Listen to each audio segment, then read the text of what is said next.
So my name is Devin. Just a really quick background on me. I was a big fan of economics in high school. I thought I'd learn at econ in college and be like an all-star econ kid. I even went to econ camp, which was free for a few summers in high school. I went to college. They tried to teach me some economics, and I thought it was just like absolutely fraudulent. So instead I studied film and history, graduated from college with like a internet startup social enterprise, as they say. That was a challenge-based fundraising tool which kept me busy and interacting with nonprofits for long enough to realize that for me to realize, or at least think I realized, that the nonprofit sector was operating more like misguided corporations than it was like truly revolutionary forces to like transform society. So at that same time, I didn't have a technology background, but I had kind of like a tech company.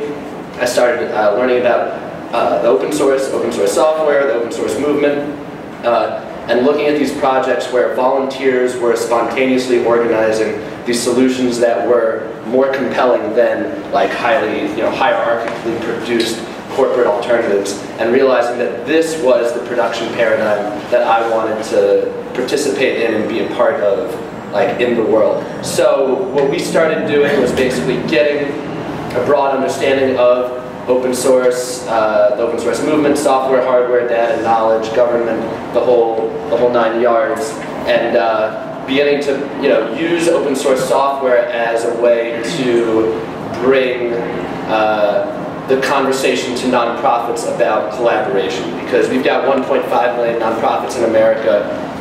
We have way too many nonprofits. They're way too fragmented. There's a great book called The Revolution Will Not Be Funded that kind of outlines how social forces have been co-opted by the funding model, by the central banking system, by the entire structure of our economy.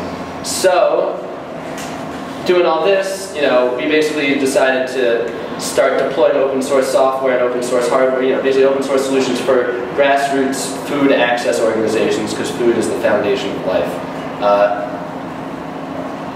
That's what I anticipated doing right now. Instead, this occupation started, and the occupation is a platform for advancing good ideas. So what I always ran up against in the normal world, in the pre-world of the past, was people being like, oh yeah, that's a great idea, but that's not how things work. Or, but, that's not, people don't make money that way, but, buts everywhere. There are no buts, like, at the occupation. At the occupation, people recognize a good idea, they run with it. There's no theory, particularly, there's execution, and it is precisely the type of agency-style life that I find to be the most compelling thing possible. That was longer than I anticipated. For an intro, I'll give it to Pablo to intro himself. I'm Pablo. I'm from Puerto Rico originally. That's a really small introduction. Most of my work has been as activist and doing culture jamming. So I come from some kind of design background, and one of my latest projects has been trying to make politicians and corporates accountable by the revolving door, which means that people that are you have corporate people that go into the public life and work as a politician, and they benefit their past, at least they're sponsoring the profit part of a corporation in public policy. And one of my projects is this one called Centro Participativo de la Transparencia Gubernamental, meaning that the participative center of government transparency. And the idea is we believe in radical transparency throughout all government secretaries, all the contracts that go to the controller, and empower the citizen become responsible for everything that goes through the government. My story behind Occupy Wall Street is that I ran with one of the organizers in Occupy Wall Street, and I just went there. And since then, I've just been there since then. I'm right now I'm in the tech team, so I make sure that my function there is making sure the servers are working, trying to expand the work of the network that we're trying to start now with. There's other occupations happening, so we want to somehow make some synchronization network-wise. We're still pondering on making some Tor nodes or making some encryption in the servers. But we're trying to definitely take care of information that's going through. We have had already security issues. I remember that I think that last week when we were in an IRC shed, we went through a DDoS attack at that moment. And it was kind of scary. We have had people getting into our servers and we don't know who they are. It's not that we're really worried or we don't have anything to hide really. Rather, yet it shows you how fragile it is. And so yeah, that's just making. I'm just making sure that it's working, especially if the media serves. So yeah, Pablo does the tech IT side. Yeah. Yeah, actually, while we're on introductions, there are two other guests for the class, and I just wanted to introduce them real quickly. Liz Kanner is a filmmaker. What was the drug film called? Orgasm Incorporated, pretty fantastic documentary. Florian Kramer is a scholar, design theorist and scholar who's really one of the kind of leading lights in open source research. So thank you both for joining us as well. Thanks for inviting us. Yeah. Sorry, carry on. Yeah, I mean, that's, please tell us stuff too. Yeah. Pablo does like IT, tech, like keeps things working. I'm in the Free Libre open source solutions group, so we like to think of ourselves as kind of like we're a tech group, but we're really focused not so much on the hardcore infrastructure that's keeping things running, but like finding open source solutions to the challenges that arise out of this occupation, which is probably feeding daily, I don't know, 3,000, 4,000 meals, sleeping 300 people. I mean, this is basically a very large, grassroots, horizontally organized homeless shelter. You know, we're like we're basically providing services to the community and entertainment and media. So from our point of view, which is like how do we facilitate, how do we find solutions to this? It's like we need open source tools for everything. We need inventory tracking. We need documentation of process. We need to figure out how to connect food suppliers more efficiently with, basically like we need to connect better with food suppliers. We need to recreate the infrastructure that we all take for granted now in the world in like an open source format that allows other people to occupy other spaces easier. So it's really funny. It's funny in application. It's funny in application because there was always, I thought that when I came to Occupy Wall Street, my mission was to stay solution-oriented, make sure people were feeling solidarity with the open source movement and recognizing open source as basically an anarchic approach to production that's super efficient when it's done properly. And everyone is completely aligned with that message. I mean, I think the most surprising thing I found is that we have all these different demands, but the instincts people have are basically the exact same. And like, there is not a, people aren't coming there and advocating like corporate solutions to stuff. Like people aren't like saying like, oh well, yeah, let's theorize on this, like blah blah blah, and everyone be like, yeah, let's think. It's like people are just doing, and this direct democracy that's kind of arisen out of that is super inefficient in a lot of ways because like the GA can't do a lot of stuff, but has created just like a really aggressive set of working groups that just like do things and like are constantly trying to coordinate with each other, and it's chaos. It's great. So I want to add a little bit more into what he says. And at the beginning, we only had a website. We only had a point of interaction between the audience and us. As time has passed by, we have, and this is what's really beautiful of the movement, is that first of all, I'm in the tech committee, and we have an open source Libre committee too. Yeah, and an internet committee which manages the NYCGA. And we only had an internet committee, and then later on we had a media committee. It's important to have this chronology in mind, because at the same time I talk about this beginning, I'm talking about present moment. So tomorrow we might have another working group.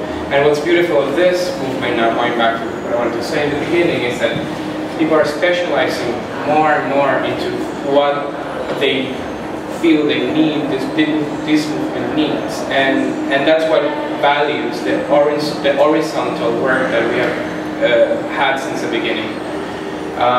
Proposing a different lifestyle. We are reacting against the one that we have been proposed. So, and spatially, how we manifest in that square.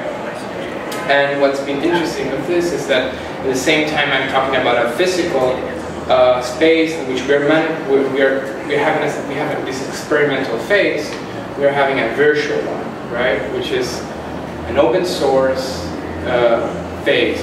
What I mean with open source is that we are trying to be as transparent as that, meaning that everybody in the movement and outside the movement, at the same time we have an audience that read the news every day, we have an audience of, participants, I'll say.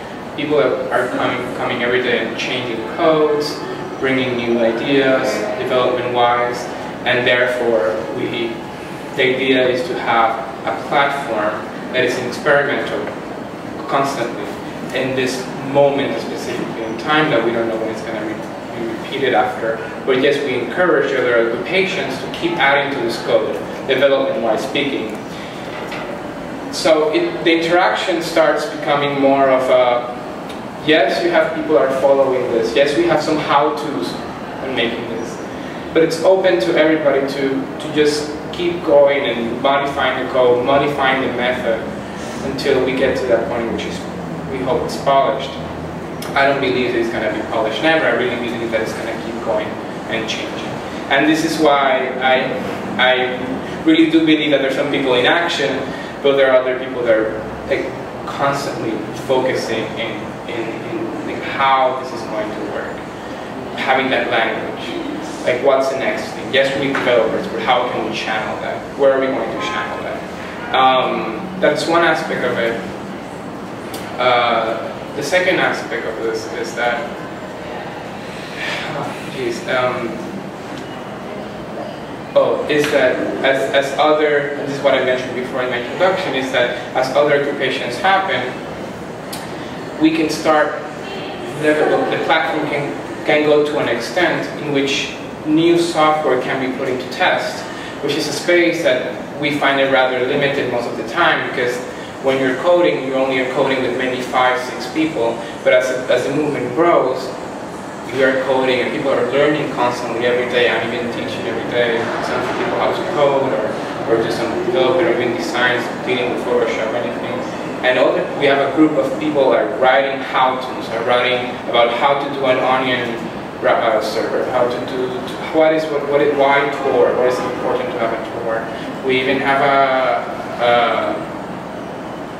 a really well-known server that got into trouble recently with a guy named Assange. but the idea is to test this out, test this technology out. Even if we use it, we don't use it, doesn't matter. We need to put them into test, give that space that open source software doesn't have most of the time, and just give them a chance to breathe and express. And that's why every day we have like at least 5 new propositions, like new software to use, and we're like, whoa, wait, yes, we want to test that, and if we try it on your own, and we encourage you to do it, and we try it, but at the same time we are limited in servers and places to test it out. Yeah, so I think that the main challenge that we're facing now is that, I mean, this is a challenge of abundance. Like, we are encountering situations where we have too many skilled people coming onto listservs being like, how can I help? We have too many products kind of in many ways being offered to us. Like, it's kind of just this massive selection of options is just constantly growing, and it's probably getting exponentially greater. I mean, the amount of talent that's just appeared on the open source solutions list in the last week has been amazing. So like we're really, I mean, this is the most fun technical challenge like in the world for like tons of people.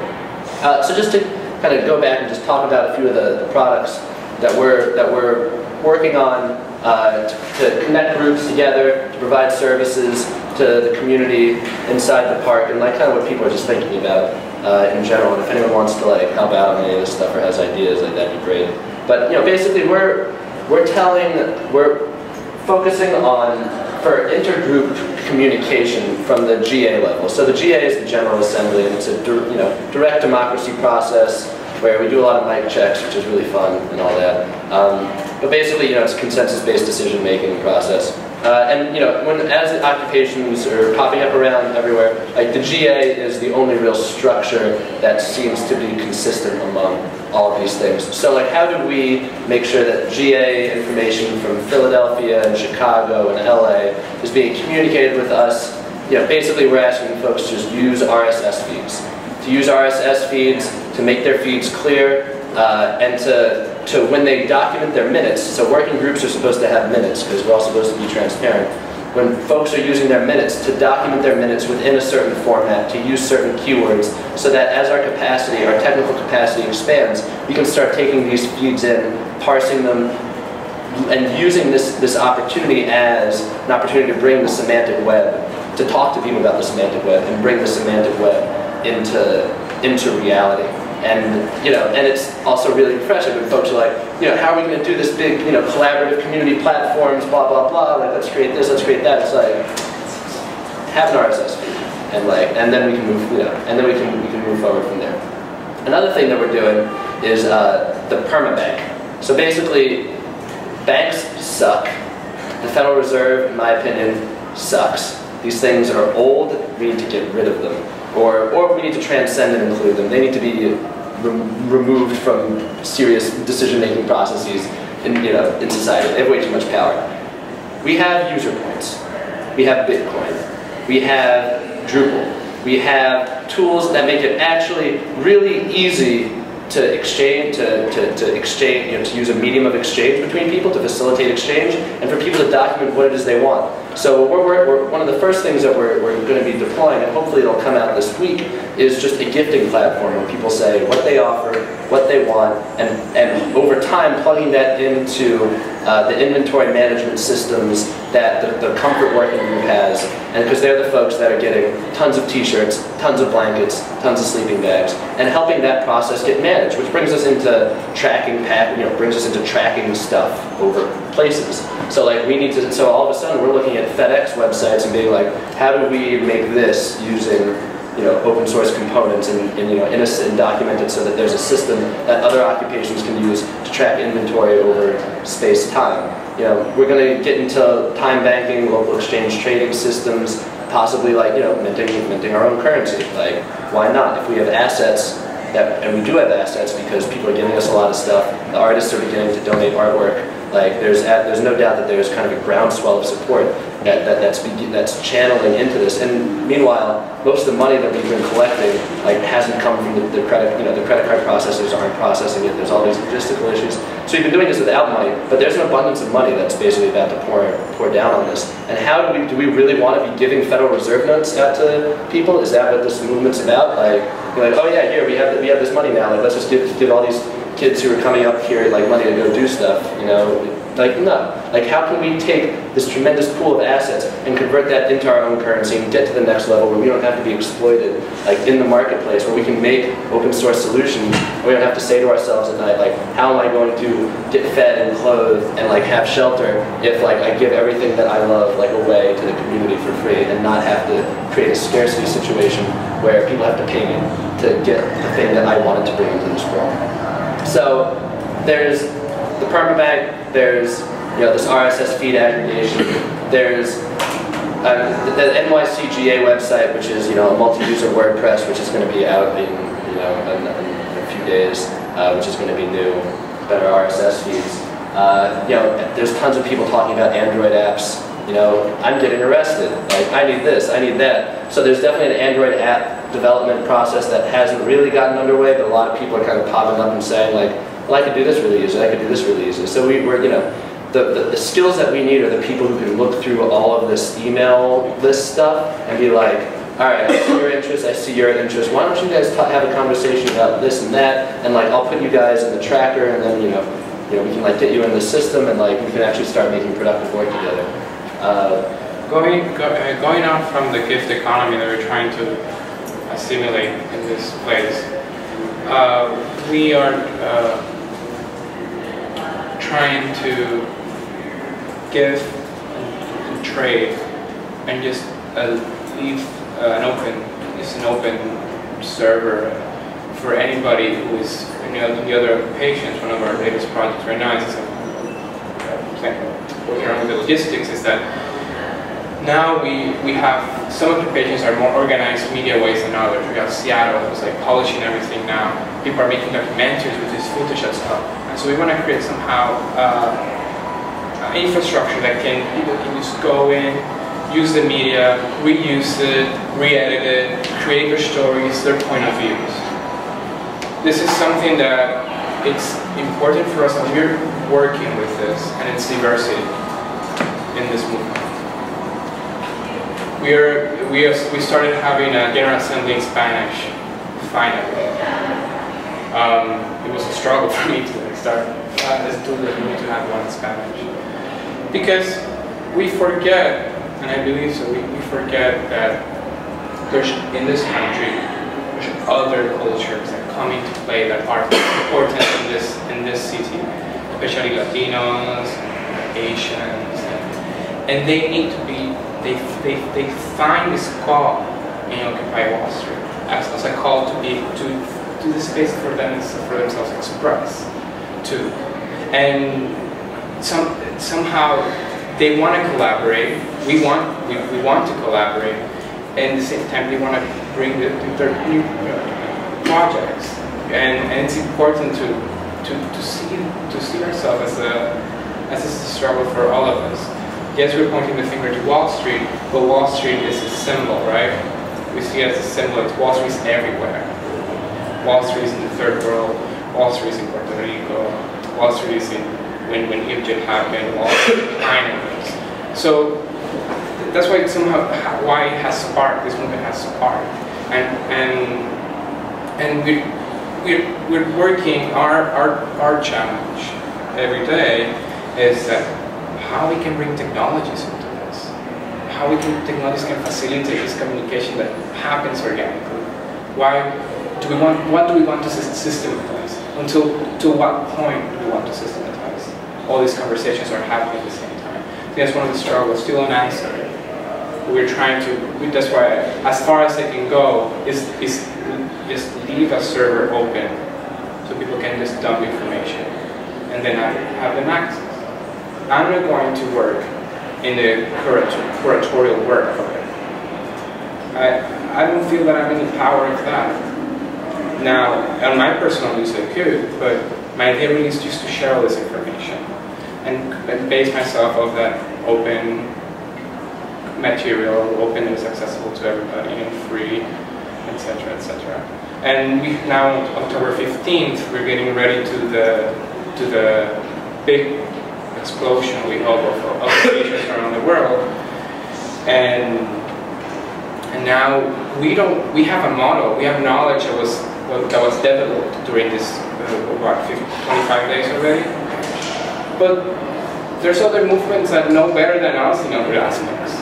In Chile, we have 1 million students outside right now, and they stay with 1 million, and they know they do know their fight better than us. But it is to hold hands, and this is technologically wise speaking, in sharing information, sharing knowledge. Finish up, and this is one aspect of the tech team which is really important, is to create how-tos, make them accessible. Like bring that bash language really accessible. Make it, just go from scratch, 1, 2, 3, 4. That's that sort of thing, and that's as much as we can give. And take take advantage of the moment and the euphoria and the momentum, and put these tools to work. Once they don't have a chance, we're trying to see and trying to convince the people to actually use diaspora for trying to how we can maybe get Facebook out of the way. It's if we now with all these people in occupation, it's just diaspora, you know, and yes. facilitate that process. You know, that sort of thing, and many people have changed from their Windows to Ubuntu. That's a step. Yeah, we're trying. That was the first thing I wanted to do there was just get everyone on Linux, and like I spent like 2 or 3 days banging my head against the wall in terms of like trying to convince people to do anything about Linux to start deploying it for folks before I realized that like there were a few other things I needed to get done first. So it is that you see that it goes more than goes farther than technology. It is an organization that we're dealing with, right? And the way I work, or the way I'm kind of analytical in that sense. So how do I write codes for facilitating organization? They're there. But now is the moment to start writing them. And now that we're so close to it, start writing those instructions and start publishing it. And that's how I'm pleased with I'm trying to. Yeah, I mean it's like it's like what do we need? What do we need before we say, all right, like that old system, like how bad does it have to get / how easy does it have to be to transform this system? Like if you showed someone from 1960 like one of these digital SLR cameras that makes movies, they would be a movie maker. Like they would be like, hey, this is the most amazing thing ever. Like I don't know where this came from. Like they'd start making movies. Like what, you know, if you showed someone Drupal, you know, 10 years ago you showed them Drupal, like you would be able to get a few developers in a room to create a banking application if it was going to take them like a week, because all they had to do was integrate a few modules. Like what do we need to see before we recognize that like, yeah, Linux is as good as like Mac OS X. Maybe you don't get all the same features, all the same apps, like maybe it's not at that level yet, but what if we said, hey, like let's try to make these Linux applications better than the Mac applications. How many people do we need in the global network to make that happen? My proposition is that we have enough people, we have enough access, like that has already started. Like I can already say to people like, hey, deploy Ubuntu, see what happens. Like you're not gonna encounter anything that's gonna be like too challenging. So like what do we do we have to see, you know, a one-click deployment on a server, like an entire banking infrastructure, before people are like, I don't need to get screwed anymore by my bank, like I don't need to have like a central private fiat currency franchise monopoly like dominating my economy. Like I don't want to be, you know, like how easy does it have to be to step out of the chains before people are just like, screw it, like I'm going to try an alternative approach. Do you think you guys had something to do with Steve Jobs' death? I think, you know, is that you? I certainly hope not. He's, you know, his speech in 2005 I thought was great. So we should, is it okay if we open it up now? Yeah, absolutely. Cool. Yeah. Cool. Yes, Stanford commencement speech, that was great. That was the dude who was like, yo, like just do it. Like, come on. You don't take shit from anybody. And we all assume that you know Occupy Wall Street, right? And that you're, you know, okay. And that OccupyWallStreet.org is an affinity group and not run by the NYCGA. And that the only official Occupy Wall Street website is the nycga.cc website, which I wanted to do like a forensic. It definitely got hacked early in an interesting way, and I wanted to do some forensics on that, but like, because I had some interesting PHP files in here. How? I don't know, when I first got it. There was a question back here? Yeah, a whole bunch of comments. So I'm very sympathetic to your project. So if I'm now voicing some criticism, then take that as constructive criticism. I mean, you started your presentation by saying, well, basically you're taking open source as a kind of organizational approach, as a bottom-up horizontal approach. But then I think the problem is, if you look at the history of open source, there's a lot of governance in there. And also a lot of leadership conflict. Plus, I mean, let's say if I want to be really acidic, if I want to be a little bit mean, I mean, it's that, especially if you take the term open source, isn't there a kind of danger of, let's say, fighting, I don't know, the one poison with the other, namely neoliberalism with libertarianism, because open source was originally a libertarian concept, very much. I mean, I think it's anarchy. Straight up anarchy. Like, let's not mince words. Like, this is anarcho-agorism. Right-wing libertarianism, that is very close to the Tea Party if you actually look at who's running the open source initiative. I mean, as opposed to the Free Software Initiative, or including the Free Software Initiative? Yeah. No, I'm thinking of people like Eric Schreiber, of course. No? So, I mean, this is not a left-wing concept.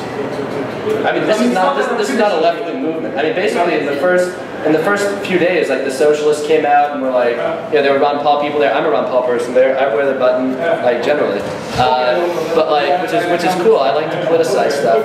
But you know, in the beginning, the socialists were there, and then and the libertarians were like, ooh, I don't know what's happening. But ultimately, it's like, cool, whatever your political affiliation, where is the solution? How are we going to clothe these people? How are we going to provide them with food? And like at the end of the day, it's the people who are interested in the solutions that are the folks that are like running the working groups that have, you know, what you would call the power, because they're the folks that like have shit to do like all the time and are constantly busy. And they're also the people who generally aren't in front of the media, because the media kind of hangs out going around being like, hey, that's a funny shirt, like what's the deal? Meanwhile, like the working group people are like powwowing and like deploying stuff. But when you talk about the General Assembly, you said about consensus-based decisions. And again, I mean, I'm an old person now, I'm 42, and rings a strong bell with me because when I started in my freshman year at the university in Berlin, we had a students' occupation, a students' strike, and all the committee decisions were based on consensus. And everyone said that it was the deadliest thing, it was the biggest mistake ever made.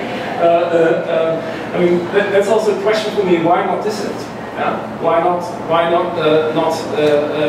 be able to deal with a difference of opinions and of conflict and of strife within that movement? I mean, there is good political theory on that. I'm thinking, of course, of Ernest de la Clau and who have a whole concept of radical democracy based on conflict and strife and not on the force of consensus. And I could go on and go on. For example, that the gift economy is also it has been a very capitalist concept, actually. If you look at it, how it has been first described by anthropologists, and also Bitcoin. I must say, God, Bitcoin. If you want to criticize capitalism in Wall Street, but Bitcoin, in my opinion, and I invite everyone to disagree with me, is another Ponzi scheme. It's another money-making scheme. I agree. Pyramid Ponzi, but yes. Well, I mean, it's a great cryptographic technology, either way. It's not, though. It's already been hacked. But it's exactly the same idea of making fictitious money, basically. I completely agree. I agree with you fully. And your questions are fantastic. These questions that I come up with every day.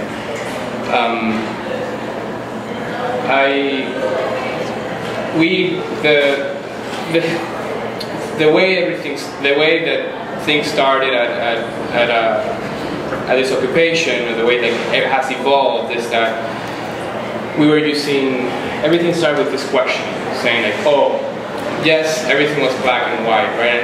And I think that we still have a lot to explore in this subject, especially with open source and the in-betweens.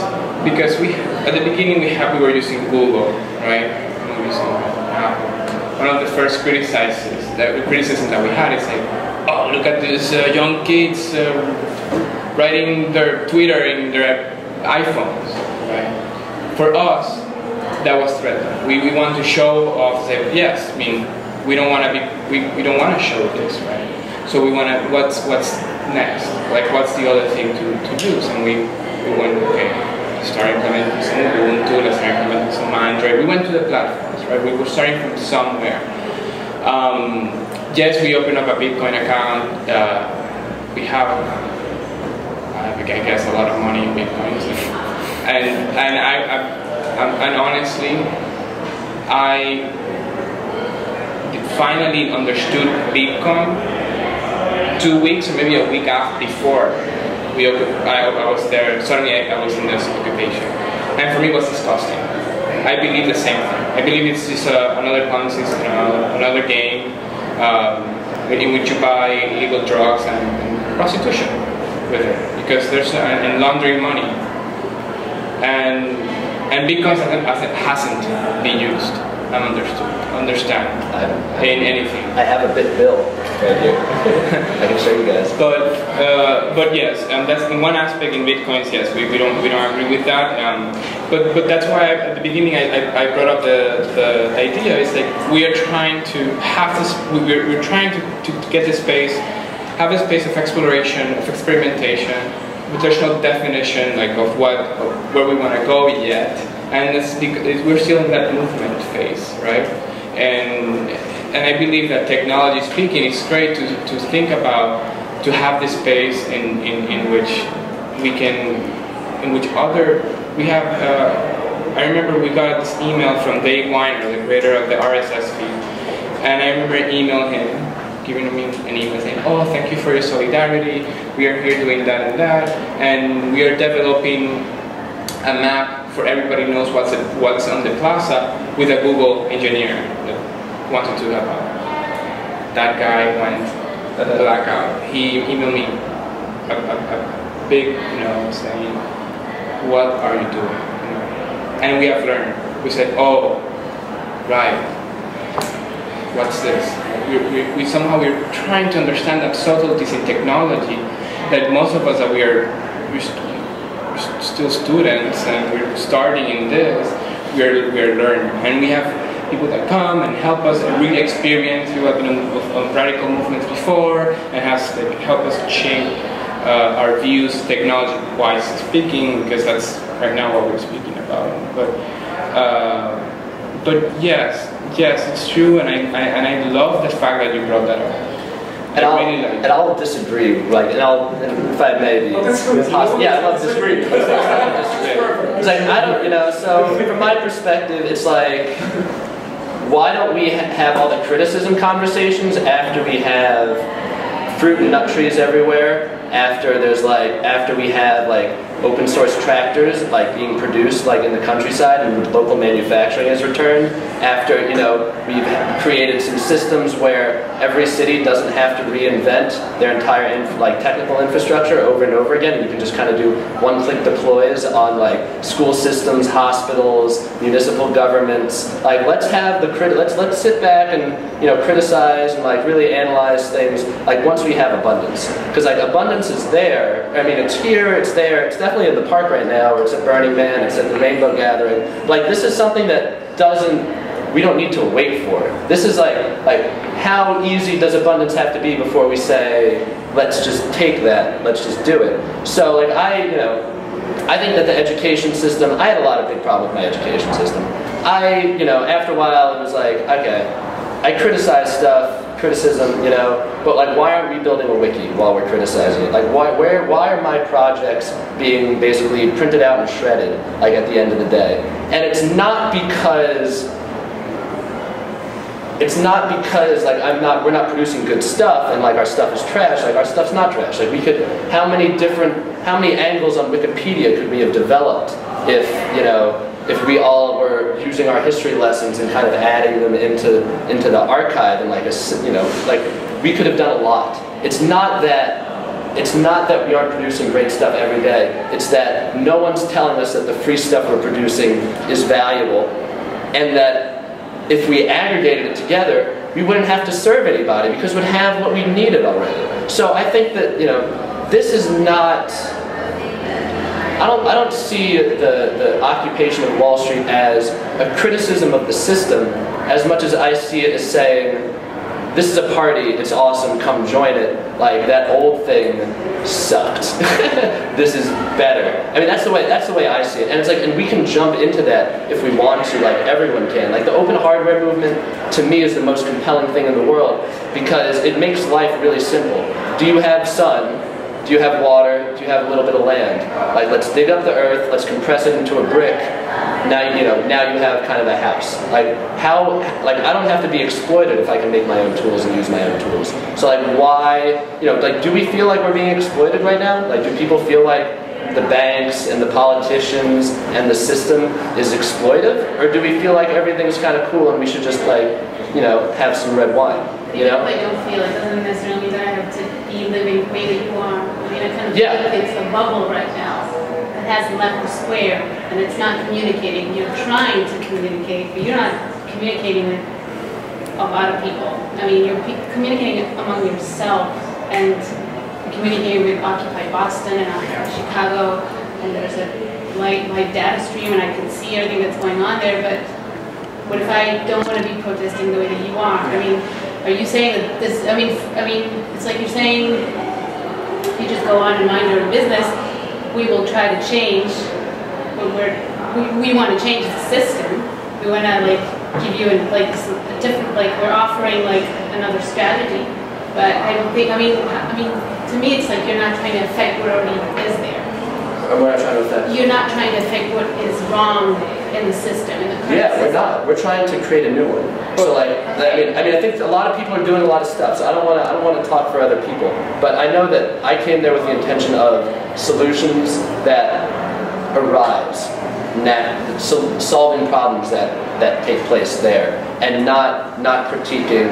I mean, I protested a little bit, you know, sign, shouting What's wrong a with little bit. critiquing? I mean, It's great, but let's just let's critique after we have the abundance of food and like the nuts and the fruit trees. That's basically what I'm saying. That's how you plan on which is living. the permaculture side of stuff. So like I love permaculture because permaculture to me makes public policy decisions really easy. People don't have jobs. Let's terrace some land. Let's keep the water high on the landscape. Like let's design our environments for abundance as opposed to scarcity.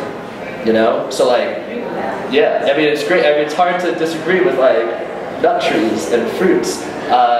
So I think there is, yeah. But the permaculture people are even more pissed off. So the most angriest people I know are permaculture people. You know, who go back out into the woods, you know, and like do their thing in places that aren't New York City. And they are doing it. They're already on the abundance trip. Like a lot of people already are, I think. But you know, there's kind of this idea of off-grid, on-grid.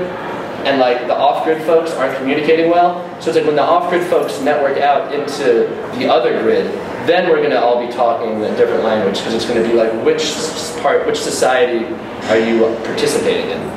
It sounds like there could be a really interesting connection to bridge the gap because I think a lot of the observations have been that communication gap, and a lot of the criticisms have been an information gap. And I wonder if what's lacking is the I'm not living on Wall Street. I'm not living, you know, in the square, but I'm engaged somehow. How do I contribute? Because it sounds like we get a lot of people contributing, and I wonder if there's a potential for like a. I mean, I hate to riff on the name, but like Occupy Yourself. That is a set of tools or a set of communications that are like encouraging the movement and encouraging things that you can do. I mean, just sort of to riff on the concept in solidarity of like, but maybe not to the level of, you know, moving in and living in a public space. But I don't live there. I mean, no, but I'm just saying, like, okay, you know, so the things are, you know, considering a smartphone, buy an Android. It's open source. You can hack the software yourself. Don't buy an iPhone. So like, you know, from the top down, from the consumer level, where you can like change your buying choices, which a lot of, let's be honest, we're not going to change consumer culture overnight. So like, affect ideas from the consumer culture level to you want to move off the grid, here's how to build a solar system, you know, like here's the way to move to that. And like, I wonder if there's a way to make that connection of like, you know, occupy yourself. Like here are ideas behind the movement that you can engage in on any tier, any level, like, you know, from how you spend your money to the type of, I mean, everything. This is to me what's most, like, this is to me, since we're thinking of solutions framework of this class, this is to me the most interesting. Like, how do I bring it outside? I mean, how do I raise awareness? And how do I not use the word occupy? Because to me, it's a terrible word. I mean, that means to me, I'm surrounded and like there's a wall. Yeah. I'm building a wall. Yes. All around me. And yes, and I hope that you can repeat that even louder, because occupation is a military term. And for where I come from, so. And this is how the movement has changed. I am in that movement. I'm one of the first that criticizes the movement, and we have many points of view. And I'm glad that they're here because I agree and I disagree, you know? But going back to the movement, that plaza is impossible to live in already. I was there the first 20 days, I believe, and then I left. And they're going to be eventually kicked out. And then private property. yes, and actually, yeah, that's like this. But the thing is that how do we make this bigger, or how do I connect with other? This needs to expand. This needs to expand. Public policies need to be implemented somehow. This needs to have a long-term sustainability. This movement. This dies. This is going to die. It will. Winter is going to come. Yeah, that's what I was going to say when the temperature drops. We are scared of the winter. Now, how the movement is, it's weird. How do we think it might run? On the technical aspect of it, I can sustain these networks, right? I can maintain them there and but they just dump all this information and it will happen for posterity, right? Now, people are trying to live it. We have an abundance of medics that can go to the Bronx and can go to Brooklyn and can work with nonprofits to give those services to the people there, right? That's a way of expanding this movement. There are people, there are tech people. I can go and help, I can go and assist, rather than, I don't like helping, sorry, posting, but assist schools with their work in a libre, in a free way. Because we have the abundance, we can survive, you know, some of us have a lot of money maybe, but this needs to move on, right? This needs to move on, and how do we do that? That's the conversation that needs to happen. And we need to leave that plaza. We need to be more diverse in that plaza. There need to be other voices heard. And again, my contribution is through technology. That's as much as I can give, really. And Spanish, not Spanish. But yeah, I mean that's something that was brought up recently. I was with some organizers. I was giving a teacher of the Theater of the Oppressed class, and I grew up doing Theater of the Oppressed, so I was giving a class Theater of the Oppressed in Hunter College, and it was an organizers class for masters organizers. They were studying how to organize, and one of the things that they said was that I'm an organizer and I work, paraphrasing what he says, but I work in a nonprofit that gets federal funding and gets corporate funding. I cannot go with my nonprofit to that square and help. It just, my funding can get cut. And that's the thing, but they're in the brink, right? They're right there. But I can go personally and help. But now, and we ponder a little bit more how to fix that, and we said, well, and he said in a really beautiful way, he said, well, but we can be the wires that light another bulb. And that was just beautiful. I said, that's really the way I think this movement should be going.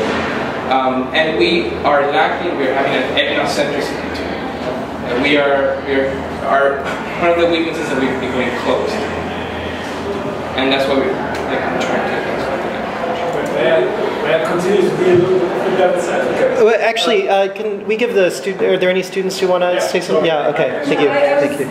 What you're saying was what I was raising my hand to say, is that you were talking about one button deploys on the tech side. That's still being built. But as far as like having legs, like in the physical world, like reaching out to and so the NGOs, the nonprofits can't come to the park. But we can connect the people that come to the park to the nonprofits that are doing the work that the people who come to the park are interested in and want to continue. You know what I mean? So that's what you're saying with the wire and the light up to the world. Like, they're already in place, and even though we disagree with some of the ways that they sustain themselves, like the fact that those people are in place and have mechanisms already, there's your modularization, there's your one button deploys, throw in some modules and you've got a brand new movement focused on one thing. We're going to embed into the fabric of New York society. I mean, it's already happening. The amount of people who I've known about, heard of, kind of talked to once at a party or an event, who have come and converged on this square. I mean, it's like a networking bonanza. Like, I've met more this is like the best conference in the world every day for every day I've been there. I mean, it's amazing. It's absolutely amazing. If this ended tomorrow, which it will not at all, if this ended tomorrow, like, I have gotten so much value from this experience already for my nonprofit organization that tries to network nonprofit organizations working on the food issue. Like, that it's the best thing ever. So this, like,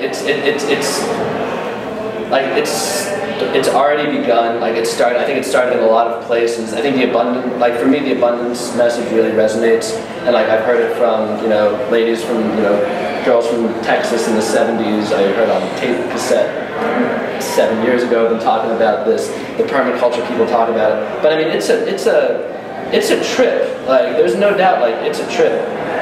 You know, I slept out there a few nights in the earlier days when there were like 50, 60 people sleeping there, and I wanted to, you know, and like notices were being passed out that we were going to get evicted, and I wanted to do it in solidarity.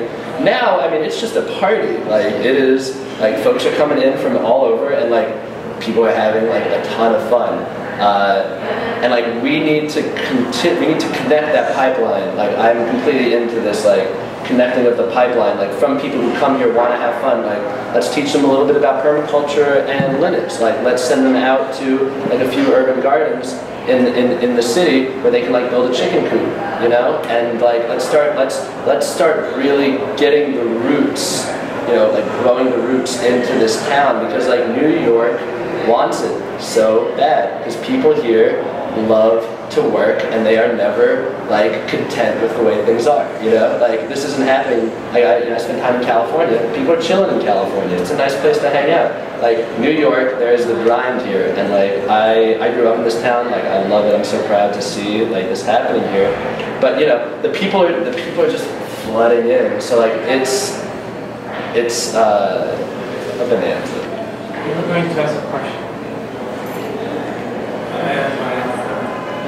Other devil's advocate, and I'm not so sure about. And I just want to point out that he's like this everywhere. Yeah, sure. He made Zach Lieberman cry.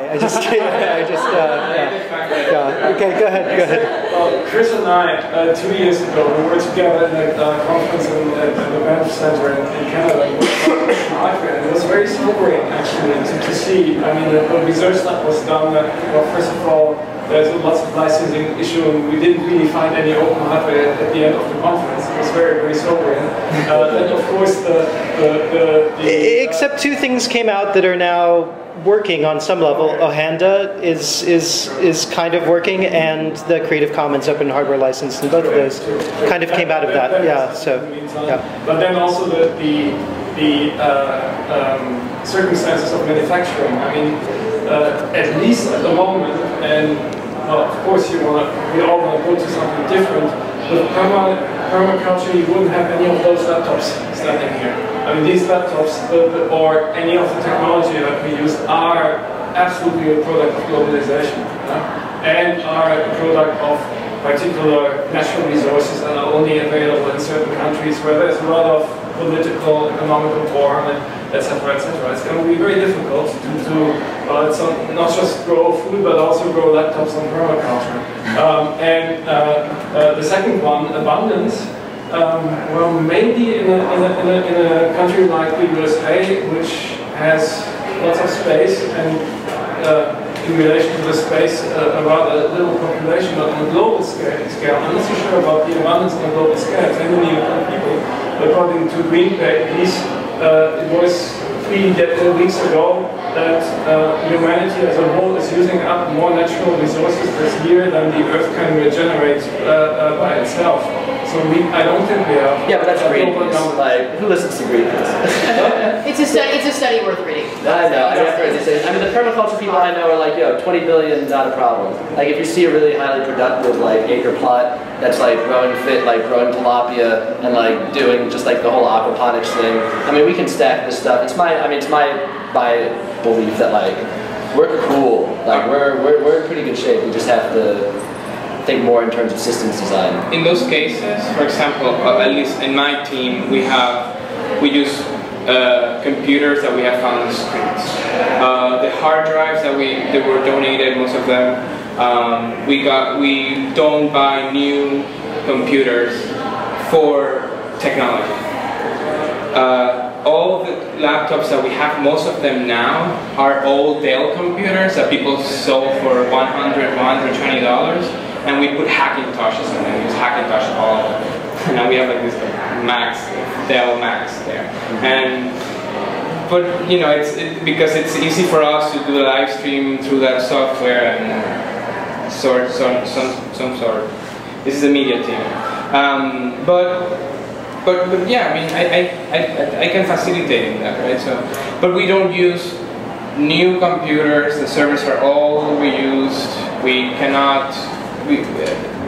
If that answers your questions, I mean, we don't want to. I should really shut up because you know the problem with old computers is they use much more electricity than new computers. But it's good. This is the criticism. You don't win. But yes, you know. But at the same time, it's like a nihilistic thought too. You know, it's like, well, if it's, you know, it's like, well, so where do we start from? I mean, do we have a platform already in place? A plaza this is a metaphor, right? The plaza was constructed and it served us to occupy it, right? So we have computers that we already were using. We're not going to throw them down and be like, shut down the system, you know? We just somehow, there's a reformist idea and thought that is in place, you know? And we do certainly believe that little by little, and there's people that come and have more experience and are helping out us to shape that mentality. And again, have some sort of model or something that can be assimilated and written over and overwritten and shared, right?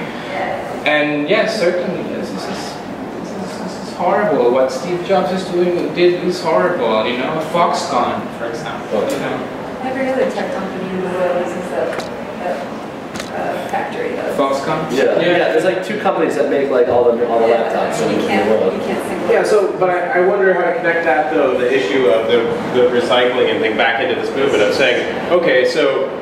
If you have an old computer, is there a way that you can recycle it into a new computer without smashing it into pieces and making a new physical computer? But you know, can you teach people how to refresh their computers into, you know, running Ubuntu or running Mac OS on a Windows computer that makes it more efficient than it was in its original, like, idealized state? And I think that's how the open source hardware movement is going to tackle the open source computer in a lot of ways, because you're absolutely right. Like the manufacturing process, you know, I was at the Open Hardware Summit and you know, there was a lot of information about the manufacturing of chips, and it's like impossible, nearly impenetrable wall to break down in a lot of ways. But if we can use what was already manufactured and repurpose that into something that would then replace something that had to be manufactured in a way, I think that's a channel you can use to affect the system. You know, I mean, I think that's what this is all about: affecting the system, changing the system in every possible way. And so, you know, engaging in a site that creates a list, or you know, the one-click install for a Hackintosh, or like, you know, what I mean, there's all of this that's all scattered around, but organize this into a master wiki of top to bottom. Okay, so we've gone 15 minutes over. Let me just ask, are there any students who want to propose projects or mention what they've been thinking about? We can make a list and... Yeah, well, we can also start a thread. Yeah, that might be a good way to do it. Okay, cool. To say, like, off of this, it's kind of like,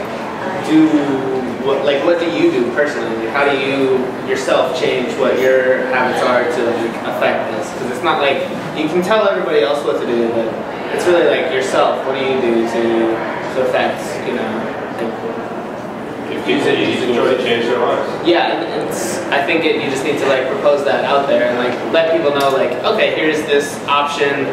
Besides, like real quick, like I was at a party 2 nights ago, you know, from like a friend who I hadn't seen in a while. It was like, you know, they were like wealthy people and whatnot. It's like they were leaving cups around, like red cups around, and like that was the first party I'd been to after, you know, really since the occupation started, and like my natural inclination was like, collect the cups, pour the water, you know, like it was just like clean stuff up. Like that is the trick. Like when I get frustrated at the occupation, it's like I go to sanitation, I pick up a broom, like I start cleaning stuff and I feel great. And people are like, thank you. And I'm like, thank you. And it's like, oh, this isn't so hard. Like this begins like as soon as you start, you know, thinking like, okay, dude, I'll pick up that cup. Like maybe not because it's such a big deal, but because like there are people around, or maybe not because there are people around, but because like I want to do it.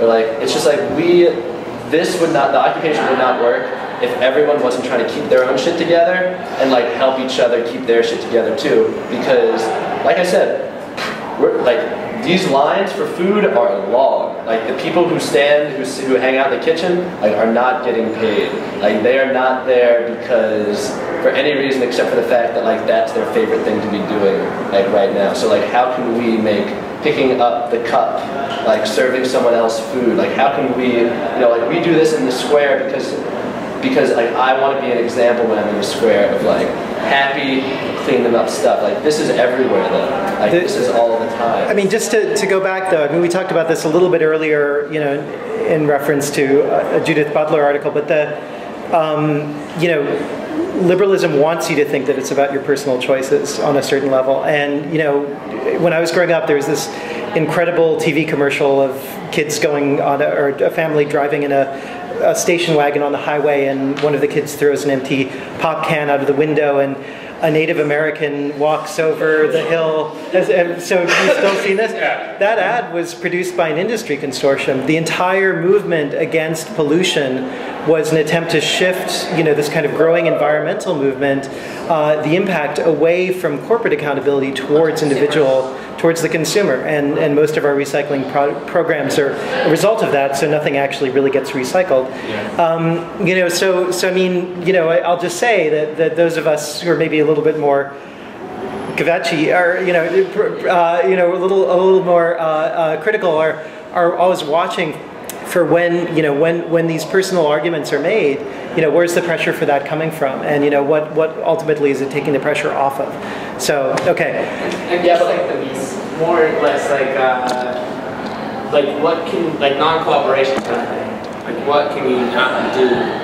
Yeah. Can you not use Chase Bank, or like not, you know, something like that? Agorism, I follow agorism. Agorism basically says if you want revolution through free exchange, revolution through exchange, bartering, trading, like trading outside of the conventional means, and like, yeah, don't use Chase Bank, like don't use Federal Reserve notes, like play that game. Like if we played the, hey, let's try not to use Federal Reserve notes for 2 weeks, I bet you would have a Drupal-based, you know, alternative currency system pretty quickly, you know? So like, huh?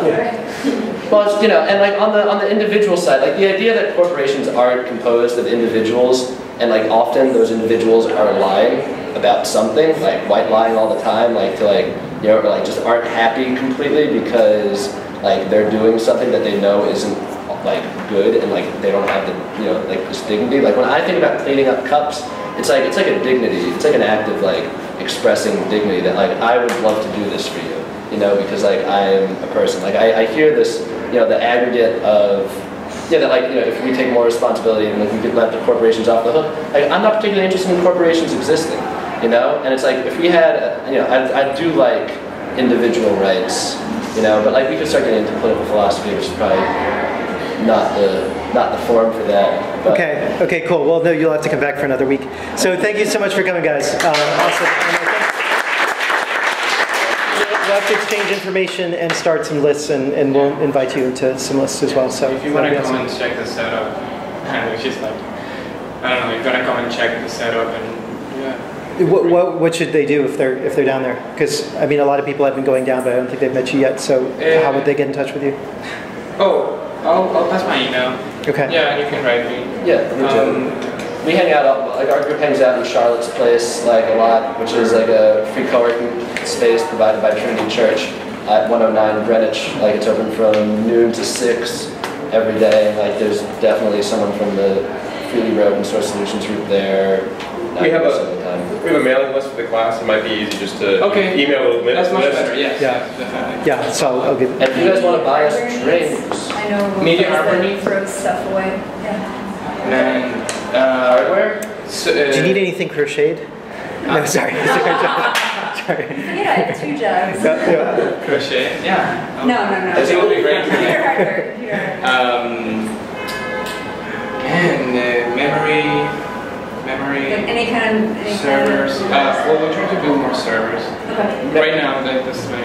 Even like enclosures and stuff. Bring it. We have recycling capacity. Even like enclosures, like empty. Oh yeah, enclosures and that'll stuff? work. Okay. Yeah. That, cables, anything. Anything that's cameras. Thank you. Cameras. List. Bring your job. I was going to say real quick that you should look into Chaos VPN as a way to connect occupations together, like the way that they connect hacker spaces together. By VPN? Chaos VPN. Okay. It's a certain distribution that was created during Chaos Communication Camp. Okay. Yeah. But okay, we'll talk about that. Yeah, we're gonna be up. We've got some people from there. All right. Okay.